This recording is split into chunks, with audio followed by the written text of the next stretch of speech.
சிவன் மும்மூர்த்தியும் சேர்ந்து ஒரே லிங்கத்தில் இருக்காங்க. 3 முகம், ஒரு ரூபம்.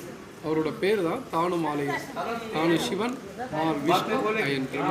இந்த கோயிலோட மூலம் இந்திர பகவானுக்கு சாப விமோச்சனம் கொடுக்க வந்த தெய்வம் சுசி இந்திரன். சுத்தம் கிடைத்தனால சுசீந்திரன் இவரோட பேர். இந்த கோயிலில் இருக்கக்கூடிய பெரியவர் வந்து ஆஞ்சநேயர். 18 அடி உயரம், ஒரே கல்ல இருப்பான்.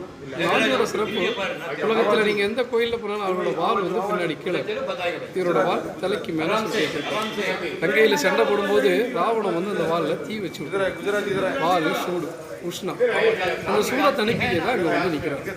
அவரோட பலம் சக்தி எல்லாமே அந்த வால். வரக்கூடியவங்க அந்த வால் சூடை தணிக்கிறவங்க சாமிக்கு மாலை கொடுப்பாங்க.